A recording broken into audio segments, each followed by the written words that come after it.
Assalamualaikum warahmatullahi wabarakatuh. Halo teman-teman semuanya, perkenalkan nama saya Diana Putri. Saya mahasiswa S1 Akuntansi Universitas Negeri Malang. Jadi saya dulu merupakan salah satu alumni dari SMA Negeri 2 Lamongan. Siapa sih yang nggak tahu dari SMA Negeri 2 Lamongan gitu ya. Salah satu SMA terfavorit di Kabupaten Lamongan yang merupakan salah satu juga dambaan mungkin dari siswa-siswa yang ada di Lamongan gitu, untuk mendambakan agar bisa bersekolah di SMA Negeri 2 Lamongan. Alhamdulillah saya menjadi bagian dari SMA Negeri 2 Lamongan. Oke teman-teman, di sini saya akan sedikit bercerita tentang pengalaman saya sewaktu saya di S1 Akuntansi Universitas Negeri Malang. Sedikit, tidak banyak, cuman insya Allah saya berusaha untuk memberikan yang terbaik untuk teman-teman agar bisa memberikan sedikit motivasi kepada siapapun yang mendengar video ini.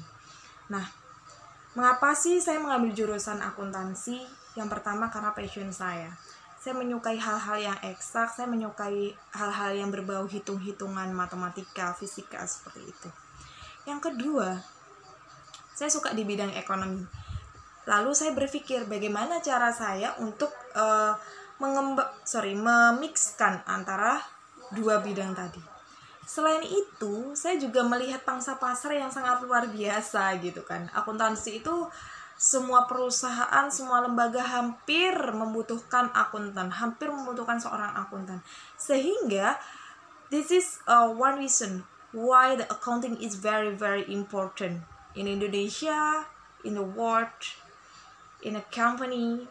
Is very very important. Itu sangat penting. That's why kenapa saya memilih jurusan akuntansi. Itu beberapa alasan saya. Nah, alhamdulillahnya ketika saya menjadi bagian dari mahasiswa, karena sekarang sudah mahasiswa S1 Akuntansi Universitas Negeri Malang, saya mengikuti berbagai event. Memang saya dari SMA suka mengikuti berbagai event, berbagai kompetisi yang berbau bisnis, berbau KTI, riset, karena memang itu passion saya ya. Jadi saya mengikutinya di bidang-bidang tersebut. Alhamdulillah saya mendapat berbagai penghargaan dalam kompetisi tersebut waktu saya kuliah S1, hingga saya diberikan kesempatan untuk menjadi bagian dari mahasiswa berprestasi Universitas Negeri Malang. Alhamdulillah, karena untuk menjadi bagian dari mahasiswa berprestasi Universitas Negeri Malang itu kita harus mengikuti berbagai lika-liku, berbagai tes yang notabene kita tidak, yang dibutuhkan itu tidak hanya bagian akademik aja, tapi kayak psikologimu, attitude-mu, how to public speaking, bagaimana kamu berbicara dengan bahasa Inggris, itu sangat-sangat dibutuhkan gitu. Jadi alhamdulillahnya saya bisa hingga di tahap seperti itu. Yang kedua, alhamdulillah juga saya menjadi delegasi dari Indonesia pada tahun 2020 untuk mewakili Indonesia ke Thailand. Jadi di situ tim kita itu alhamdulillah mendapatkan special award dan gold medal. Kita di sana itu mempresentasikan produk kami, dengan kita berkompetisi dengan berbagai negara yang ada di dunia. Kita mencari investor ke sana. Jadi kayak ya karena memang sukanya di nulis, dunia tulis menulis ya itu yang kita bawa ke sana gitu. Alhamdulillah kita dapat itu salah satu pengalaman yang luar biasa juga, karena memang di sana itu kita mendapatkan berbagai hal, tidak hanya di bidang kompetisinya aja, kita dapat teman baru, link baru, budaya baru juga yang belum kita dapat juga waktu kita di Indonesia kayak gitu. Salah satunya memang bahasa. Uniknya adalah orang Thailand itu rata-rata sulit untuk berbahasa Inggris. That's why itu kayak menjadi PR kita ketika kita public speaking atau ngobrol gitu kan sama orang-orang di sana. Jadi kita mencoba untuk ngobrol dengan bahasa Thailand waktu itu. Apapun itu ya udah kita lakukan, kita memanfaatkan hal yang ada. Jadi tim kita itu pakai kalau mau ngobrol di luar event, di luar kompetisi, itu kita ngobrolnya orang sana karena memang sulit untuk berbahasa berbahasa Inggris, jadi kita mau nggak mau menggunakan bahasa Thailand, dan kita ngobrolnya via Google terjemahan itu yang ada di Google, kita manfaatin itu. Alhamdulillahnya, tapi ketika pada saat kita berkompetisi, karena bahasa Inggris merupakan bahasa internasional, so far kita always use English language for public speaking, for we want to communication with other gitu kan, tetap bahasa Inggris yang kita gunakan. Tapi ya ada beberapa PR yang memang ada beberapa orang yang nggak bisa bahasa Inggris, jadi kita harus menyeimbangi bahasanya. Itu uniknya, dan itu kita dari situ juga kita belajar banyak. Selain itu alhamdulillah, saat S1 akuntansi semester 2 menuju semester 3, saya diberi kesempatan untuk menjadi salah satu awardee beasiswa unggulan Kemendikbud, di mana beasiswa unggulan itu merupakan salah satu beasiswa yang notabene kalau di S1 itu sangat-sangat worth it, teman-teman. Kenapa? Karena seluruh biaya yang kamu butuhkan pada saat kamu kuliah itu terbackup semuanya, mulai dari biaya UKT teman-teman, biaya hidupnya teman-teman, bahkan biaya bukunya teman-teman, hingga teman-teman lulus. Sangat-sangat worth it, tidak? Dan sulit untuk menjadi bagiannya? Tidak. Karena apa? Cukup teman-teman punya prestasi, cukup teman-teman punya nilai yang sesuai dengan ketentuan yang apa mereka minta.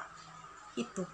Ingat teman-teman, prestasi itu tidak hanya sekedar juara 1, juara 2, juara 3, tidak.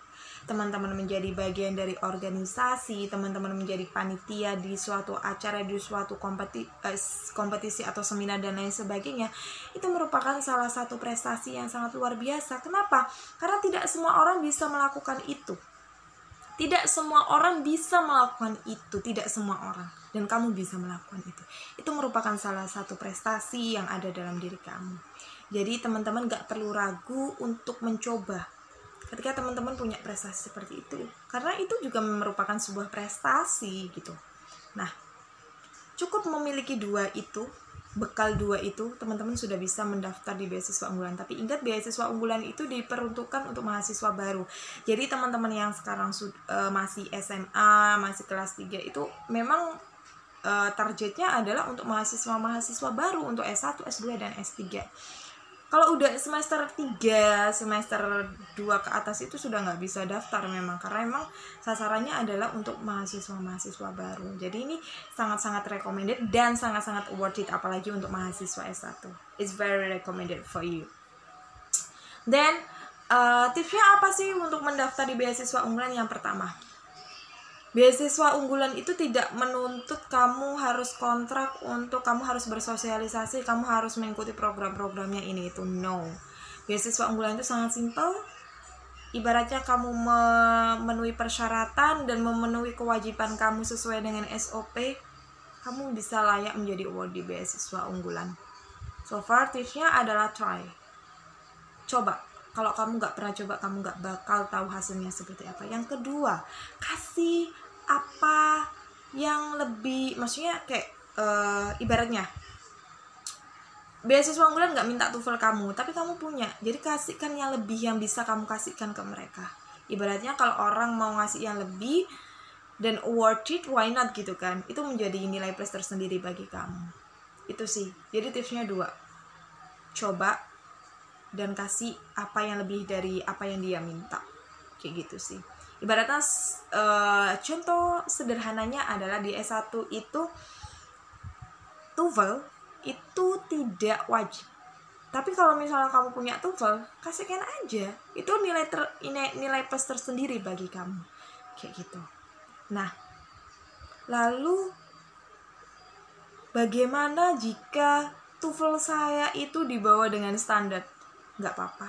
Karena itu tidak wajib bagi S1. Kalau mahasiswa S2, S3 itu wajib memang, jadi harus memenuhi standar. Kalaupun itu nggak wajib dan kamu bisa ngasih itu, kasih aja. Ibaratnya itu contoh kecilnya sih, kayak gitu teman-teman. Nah, itu sedikit cerita, sedikit pengalaman yang pernah saya dapatkan waktu saya selama S1. Intinya apa di sini teman-teman, aku cuma mau berpesan bahwasanya teman-teman cobalah untuk mencoba sesuatu yang sesuai dengan passionmu, yang sesuai dengan karaktermu, dengan versi kamu, dan mencoba untuk positive thinking. Karena apa? Ketika kita sudah mencoba, kita sudah positive thinking, mencoba dan berusaha semaksimal mungkin, percayalah hasil tidak akan mengkhianati usaha kamu teman-teman. tidak pernah mengkhianati usahanya teman-teman. Asal kamu mau mencoba, kamu mau berusaha semaksimal mungkin, dan kamu positif thinking, pasrahkan sama Allah. Itulah sedikit cerita saya, semoga bisa memotivasi teman-teman semuanya. Mohon maaf jika saya ada salah kata, salah perbuatan. Semoga sekelumit cerita itu bisa memberikan sedikit warna kehidupan bagi saya dan warna kehidupan bagi teman-teman semuanya. Thank you. Assalamualaikum warahmatullahi wabarakatuh.